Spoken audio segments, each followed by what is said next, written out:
Assalamualaikum warahmatullahi wabarakatuh. Alhamdulillah wassalatu wassalamu ala Rasulillah wa ba'd.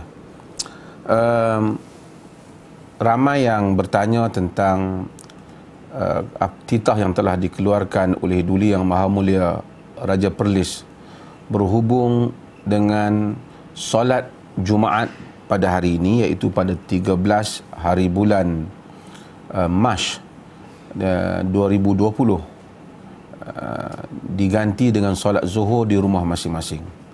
Maka ramai yang bertanya tentang keputusan yang telah kita ambil. Seperti mana yang kita tahu bahawasanya perkembangan wabak ataupun coronavirus ini telah begitu serius sehingga diisytiharkan oleh WHO ia menjadi wabak menular seluruh dunia. Untuk itu maka langkah-langkah telah diambil. Secara takdir Allah, kita berlaku kejadian di mana perhimpunan jamaah tabligh yang berlaku baru-baru ini di Seri Petaling yang membabitkan 16,000 orang peserta, di mana 14,500 daripada tanah air, dan mereka telah berada di mana-mana, dan di Perlis juga lebih 100 lebih anggota mereka. Oleh kerana perhimpunan itu membabitkan individu yang terbabit dengan kes COVID-19 ini, pihak kementerian telah mengarahkan mereka supaya untuk melakukan pemeriksaan kesihatan. Duka citanya mungkin soal masa dan soal apa kita tak pasti, tapi hanya sejumlah kecil sangat di kalangan mereka yang mengambil tindakan itu. Hal ini menimbulkan kegusaran apabila peningkatan wabak itu semakin tinggi di negara kita. Saya telah dititahkan oleh Duli Yang Maha Mulia Raja Perlis pada malam tadi untuk menyemak kembali tentang keadaan ini. Setelah saya menghadap dan berbincang, dan kemudian itu yang berbahagia Datuk Nur Hisham selaku Ketua Pengarah Kesihatan Malaysia telah menghubungi saya dan memberitahu tentang keadaan yang serius ini. Ini memandangkan kerana mereka yang terbabit itu tidak mengambil langkah-langkah seperti yang dinasihatkan oleh pihak kementerian. Walaupun pada asalnya kita hanya berfikir untuk mengarahkan mereka yang hadir ataupun terbabit atau mempunyai kontak dengan orang yang terbabit supaya tidak menghadiri Jumaat. Tapi ternyata hal itu tidak mudah kerana arahan Kementerian Kesihatan sendiri pun kebanyakan mereka tidak melakukannya. Maka dengan itu wabak telah beredar dengan begitu fantas. Pihak kementerian telah meminta supaya Perlis melihat satu langkah yang lebih proaktif dalam hal ini. Saya mengambil langkah dengan berbincang dengan ahli-ahli fatwa. Oleh kerana ahli-ahli fatwa Perlis ini berada seluruh negara, maka saya telah memasukkan Datuk Nur Hisham pada pukul 12 malam ke dalam grup WhatsApp Jawatan Kuasa Fatwa supaya ahli-ahli fatwa dapat bertanya kepada beliau.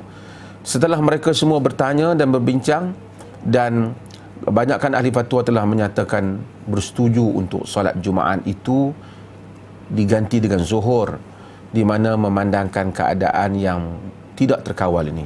Kerana langkah-langkah yang mungkin kita cadangkan supaya bersihkan diri untuk pergi pemeriksaan dulu, kelihatannya tidak dilakukan, dan ini akan boleh membawa wabak kepada pihak yang lain pula. Maka kita mengambil di atas apa yang dititahkan oleh Allah Subhanahu wa taala, wa ma ja'ala 'alaikum fid dini min haraj. Allah Taala tidak menjadikan dalam agama ini satu kesukaran pada kita.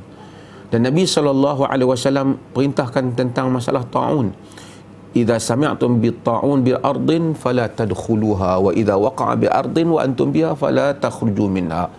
Dalam hadis Bukhari, apabila kamu dengar ta'un berlaku satu tempat, kamu jangan memasukinya. Jika berlaku pada satu tempat, kamu berada di situ, kamu jangan keluar daripadanya. Seperti mana hadis yang kita tahu. Maksudnya, orang yang terbabit tidak boleh keluar daripada tempat yang ataupun pergi bergaul dengan orang kawasan yang tak terbabit. Ini asalnya.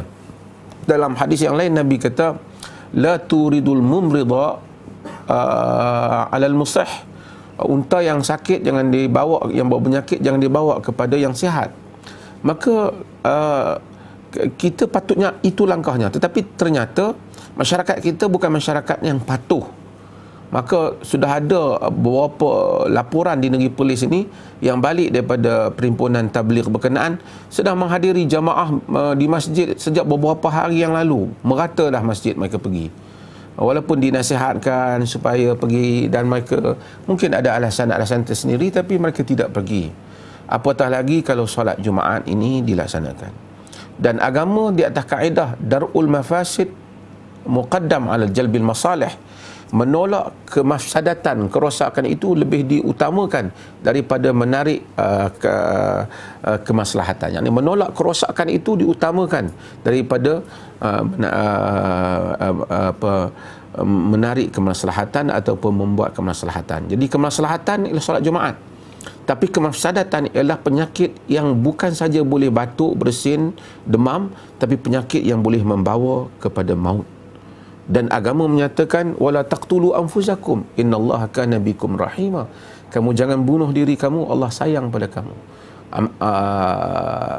Amr bin As menggunakan ayat ini untuk dia bertayamum walaupun sahabat lain berwuduk di atas alasan kerana kesejukan yang begitu tinggi yang mungkin menyebabkan dia jatuh sakit, dan Nabi mengakuinya.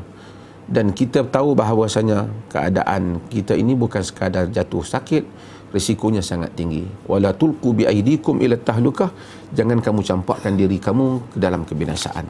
Mengambil kira semua persoalan-persoalan ini dan banyak lagi dalil-dalil agama yang lain, dan mengambil kira peranan ulil amri, iaitu memastikan kemaslahatan rakyat. Di atas itu maka raja pemerintah telah menilai pandangan-pandangan ini dan bersetuju dengan nasihat jawatan kuasa fatwa, yang mana jawatan kuasa fatwa itu berpandukan kepada nasihat dan pandangan yang telah diberikan oleh Kementerian Kesihatan Malaysia. Kita merumuskan seperti mana negara Singapura dan beberapa negara lain, di Perlis solat Jumaat pada hari ini diminta rakyat menunaikan solat zuhur di tempat masing-masing. Jadi tidak ada solat Jumaat pada hari ini. Kalau mereka yang datang ke masjid, mereka hanya sembahyang solat zuhur, tetapi tidak perlu dengan jumlah yang besar untuk datang ke masjid. Ini adalah keputusan ulil amri. Ati'ullah wa ati'ur rasul wa ulil amri minkum. Taat pada Allah, taat pada Rasul dan pemerintah di kalangan kamu. Karena pemerintah membuat keputusan ini setelah mengambil kira bukan saja soal badan agama, tapi terlebih dahulu mengambil kira soal pandangan pakar, iaitu Kementerian Kesihatan. Mudah-mudahan Allah melindungi negara kita ini dan melindungi masyarakat dunia keseluruhannya supaya mereka selamat daripada ujian yang besar, iaitu wabak penyakit ini. Marilah kita banyak berdoa kepada Allah Subhanahu wa taala, dipelihara negeri kita, dipelihara negara kita, dipelihara masyarakat keseluruhannya. Sekian, wassalamualaikum warahmatullahi wabarakatuh.